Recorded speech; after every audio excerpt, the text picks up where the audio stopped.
In the Ayada Yawada, a Hinman, a Bosmeda, Tosu, Edionu, and Sawa, Fimpinu, ni Edionu, Enum. Every busia for Mobibia, Ahama, Quaba, and about Cstv News at 24 as from Rare, and I also send some trigger or my moon, and ne or my hodros and the vessel, Mosecasier, 97 years, Ebedimu Akotene. Education Ministry for at the Abetu a just say placement at El Cosono, Afe Emrana, Yadeso Matremo. Afe so o man penny abedi trader da Baumian so the Abetu a just say Ghana for Abetu Abamawa, not just say Opobia, on him the pa a year. Afe so Ghana what and penny for so the Abetu a just say Galam say El Cosono, I was with me a one with me a SOSA. Sarah's Dream Jewelry, Street by Manor, Amstel Block Machinery and Block Manufacturing, Rema Ushering Agency, KS for Female School Limited, Celeste Suite Tom Brown, NAB Apartment Hotel, and I saw a Sunday via Yade Esun, Miss Amadi Penny Medin, and a Mame Ama Bafua, Oko Facebook na, a CSTV GH, also in a YouTube, a CSTV GH, require like a share. Do and so now about I don't man on subscribe. If I may send a baby, I the better so and yan answer on sa ebe kabi na wa share na media ye do a house to me a corner name. My enda ya husima ya ba ya didn't remarkasa ebe soon.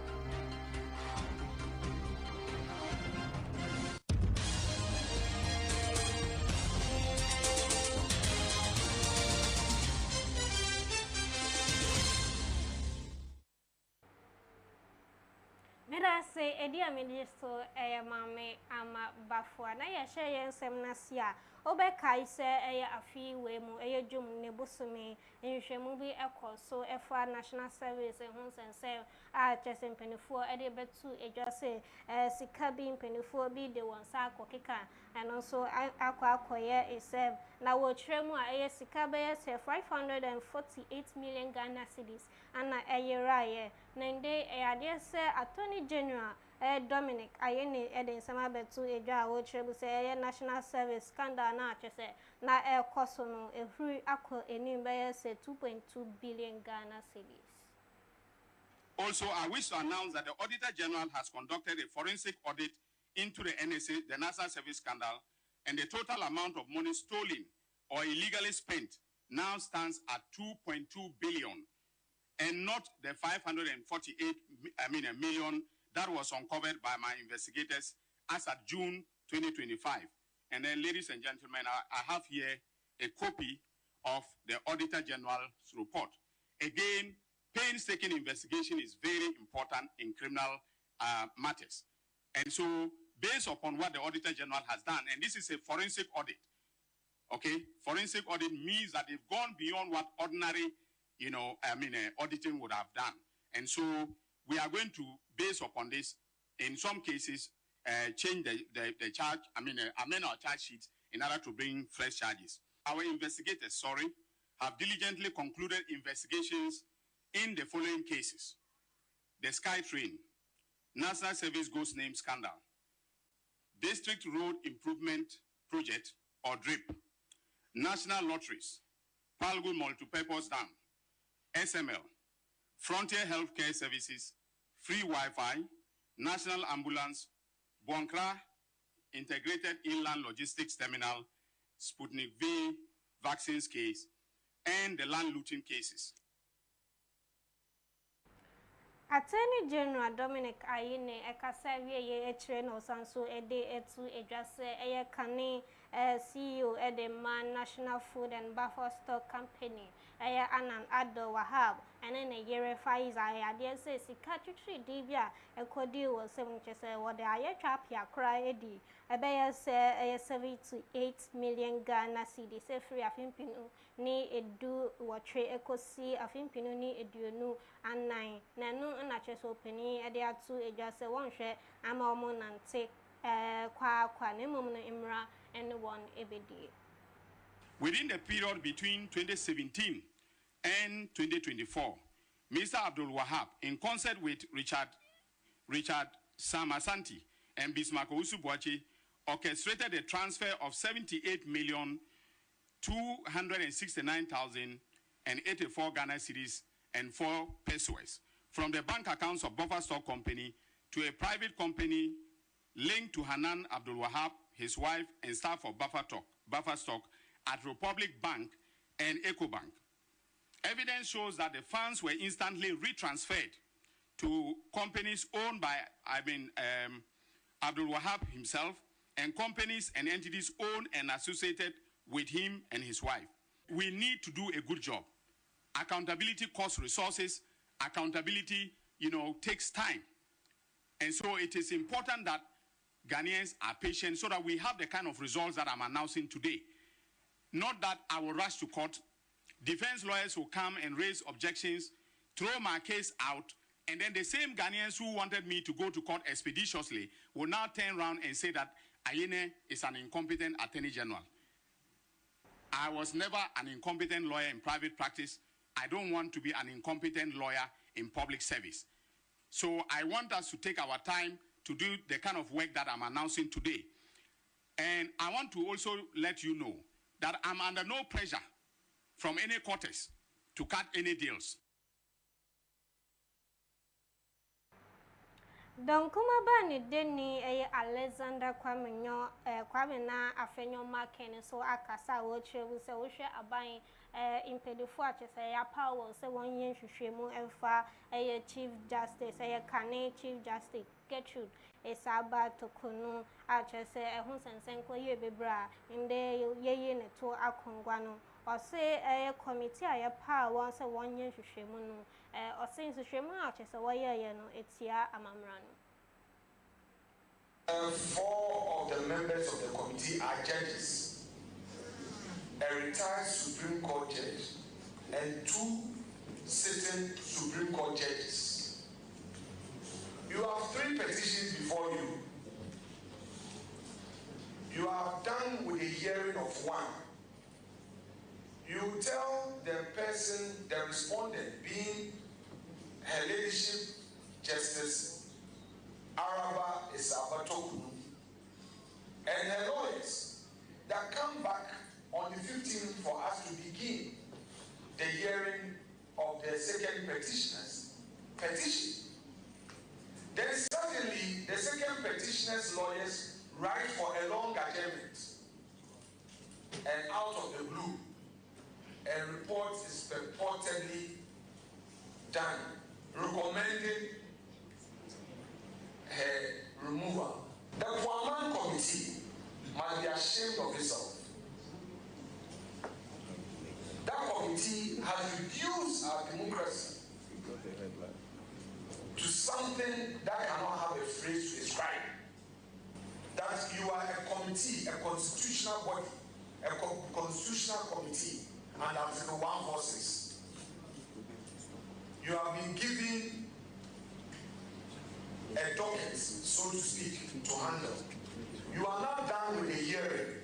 You say you are done with the decision. I'm sure if our friends were in office, were in opposition, and this had happened under an NPP government, hell would have broken loose.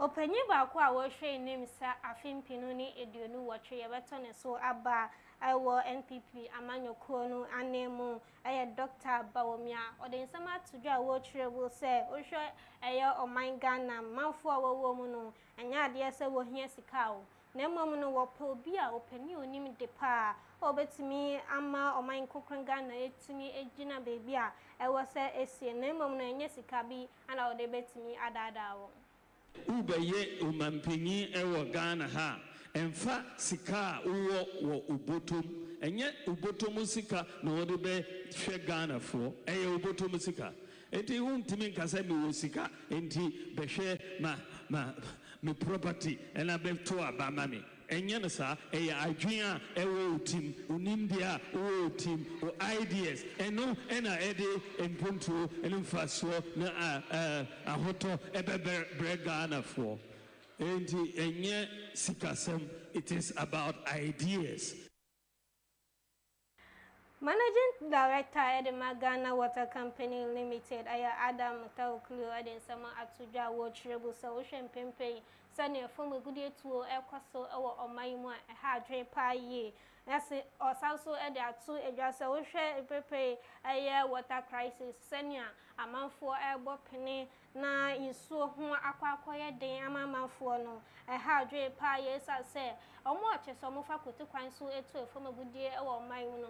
I must say, yes, I see near so, as I says, I would eat so, and as I got Acadia at a good sword, but I say, Acadia Bay say, no do none, just all the begoon. Na insoni any ate in the side to there are 2 months for enemies I want more modern na from a good day to a word to know so bet me abrase. Corporate bodies can pick some rivers. We want to support you to descend ISU at Konyako. We want to support you to descend Bonsa.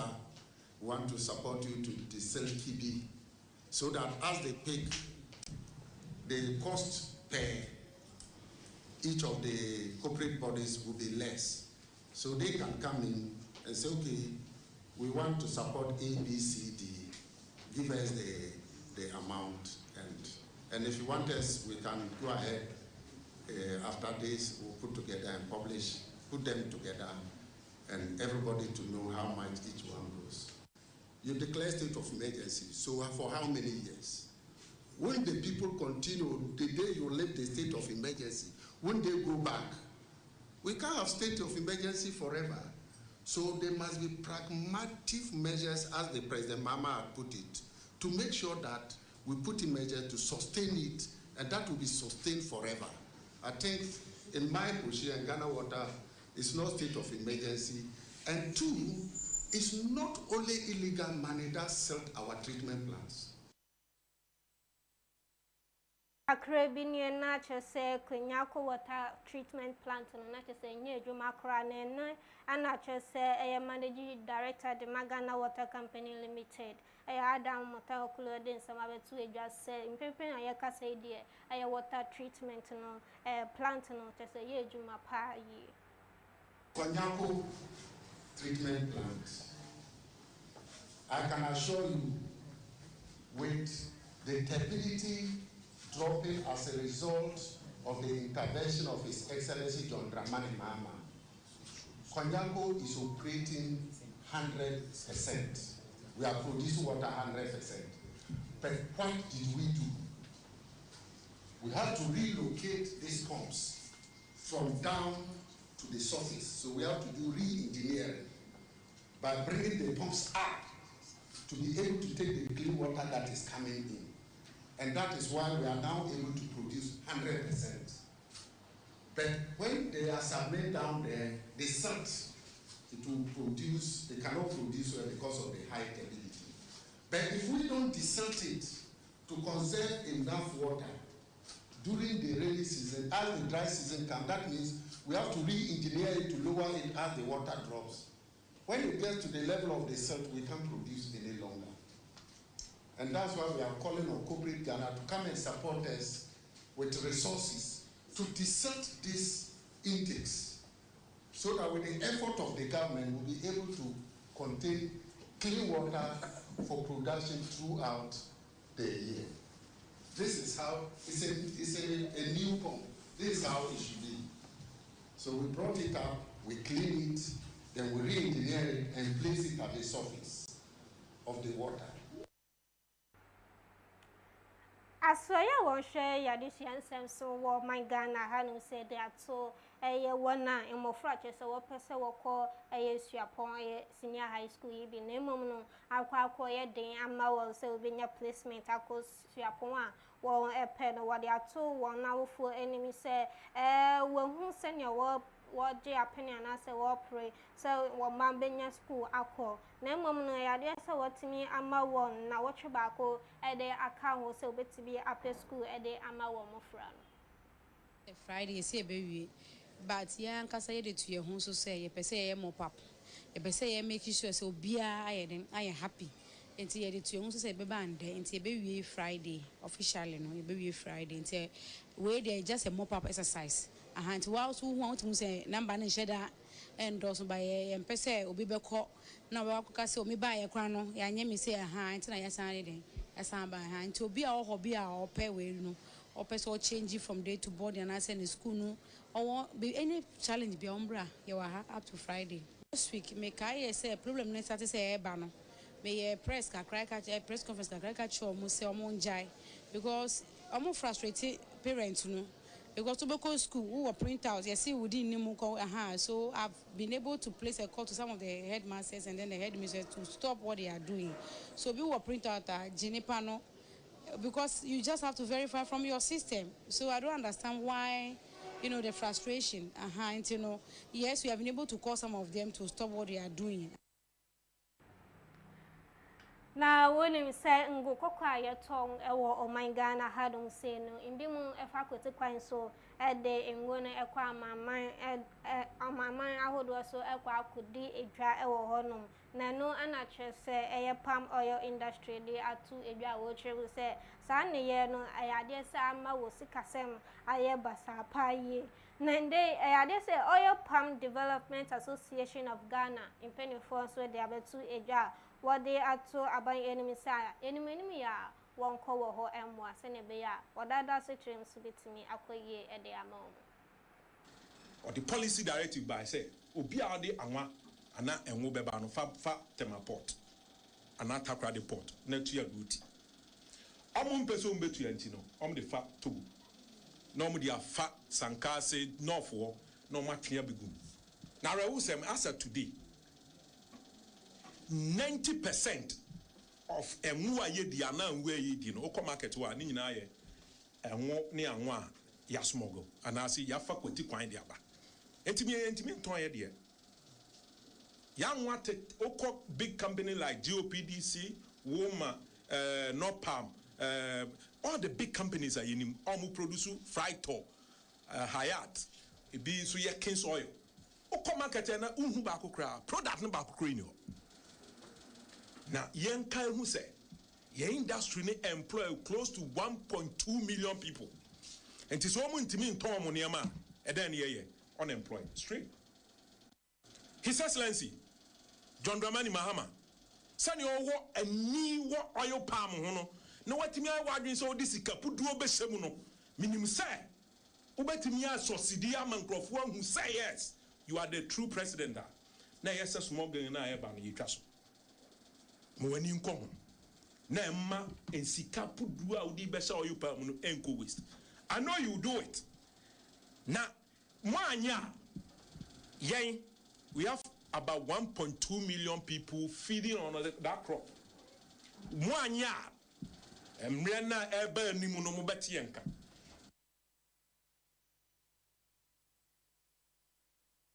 Simaye ba edwedi ebu semne di akaso ebeso.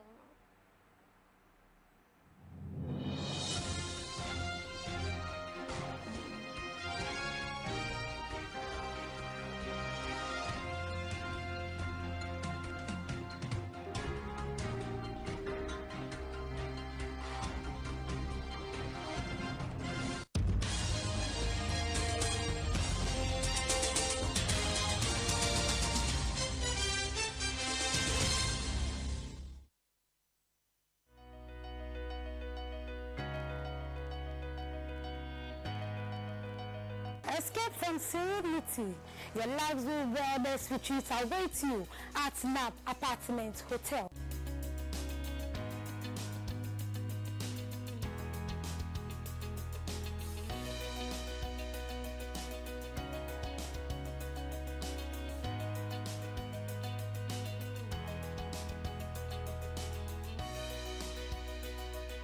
Nested in the city's most vibrant district, NAP Apartments Hotel offers you one of a kind experience.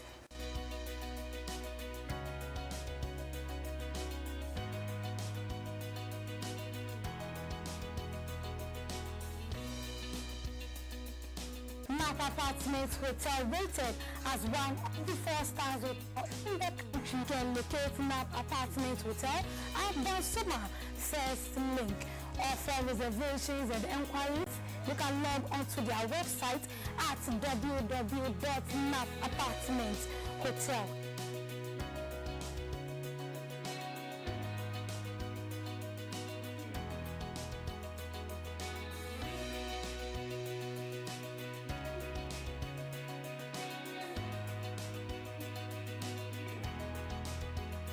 NAP Apartments Hotel, where comfort meets adventure.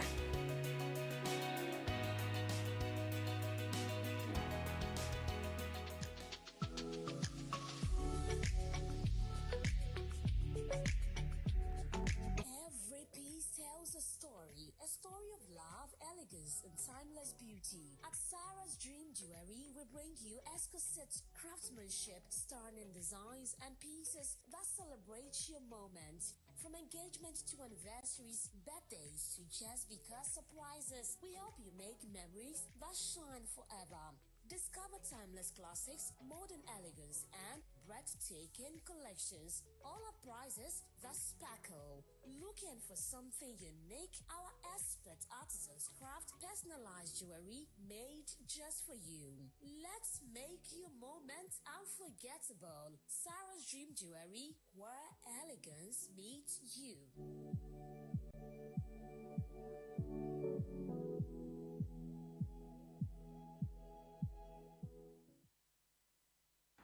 Yama bibia akwa babia oguso a ehwe Cstv ewia preto bre kase me ameje pinia me de kase eso me di ene maame amabafo akọ Facebook a Cstv GH also ana YouTube Cstv GH okọ YouTube wa adawma na ewo no boso na nya krekran se ne be ya bibia ye de betu so ubenya bi ahwe nyedo so edwedie mu ensem no na ayade sempenifo de abetu edwa se year on year producer price inflation at the goods and services no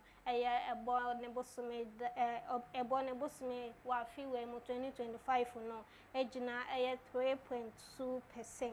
na wohwema August no bosome no na chese 0.2%. na chese ekọ enim pa na wohweba ade se ebobosumi a chese afimpinu ni eduonu enan producer inflation rate no that age na 27.3%. na chese no ewo form kra eno ana chese Ghana Statistical Service in 24 de abetu edwase wohwe bosumi inflation a chese wobo ho akonta no ose August ni September wa fiwe mu 2025 no ejina 0.9%. Executive Director Edema Africa Center for Retirement Research Abdella de ansema bebe tu edwa wo treble se wo hwe infinitiansu ni wona chesa ya wodi ahome anase wo kwa ahomdie mu mpenifu anasa ban de hwehwe mapa egu akwabu se se wo kotrefia obetimi ama wo sika de trebi na wetimi de abo wo ho ebra na no ana chesa wo treble se sika be se 300 Ghana cedis be se ifishia ensu ni 300 Ghana cedis ana omogusua eje eno chese entwe ye kra ne salinti wade ato abai enim se won hwe no mutimi entomu enfamo. It has been stuck at 300 Ghana cedis for 7 successive years. That is from 2019 all the way up to 2025. And you know, it's impacting on incidence of poverty. We have high poverty incidence among the pensioner population, and it is so because we have weaknesses in the pension indexation model that we are currently using. Imagine a case where somebody is receiving 300 Ghana cedis at the end of the month, and somebody is receiving 201 Ghana cedis at the end of the month. It's not only impacting the disparities in pension distribution, but it's also impacting the financial sustainability of the system. So if you take the poverty threshold of $2 per day, you realize that about 60, we're talking about 3 out of every 5 pensioners are considered poor, and they struggle to, to live they struggle in retirement. And poverty incidence among the pensioner population is very, very, very high. And so Sabe Castle Piemu, our Nigeria minor. And Nipa Bear say a dear 9 you know, not just what one and animal our in Seadonin and our effort, a year oil tanker beacher say, and also echo pay a jar our hodnum. Nano and not just in 24 day about 2 a jar essay, and Nipa Bear said you knew me no, and not just a word premu a year de paya, yet the one I call Aya Sabia, what dear why I share in prepare a year cassie. Maya home so na yanje aboafo krato embrasesia.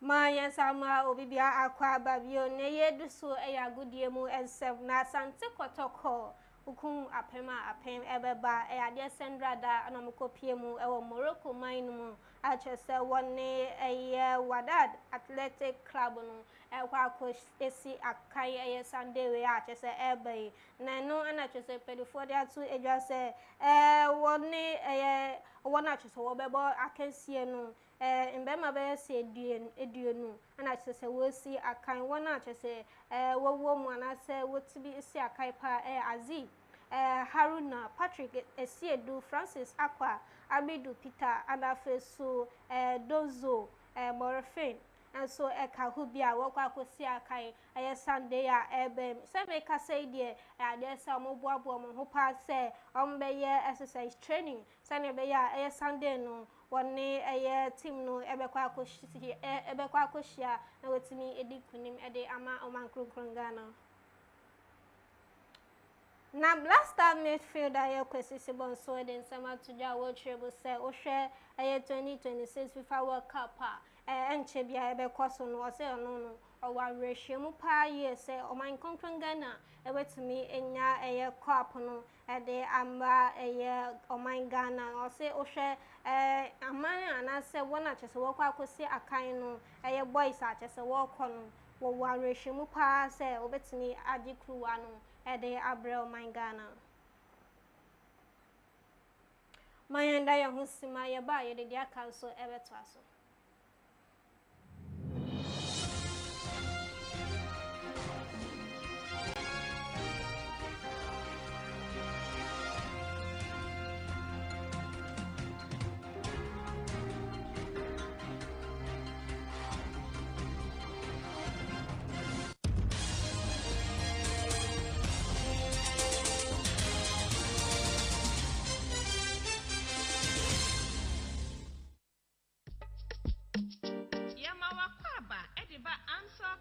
Limited. So we blocks machines here papa.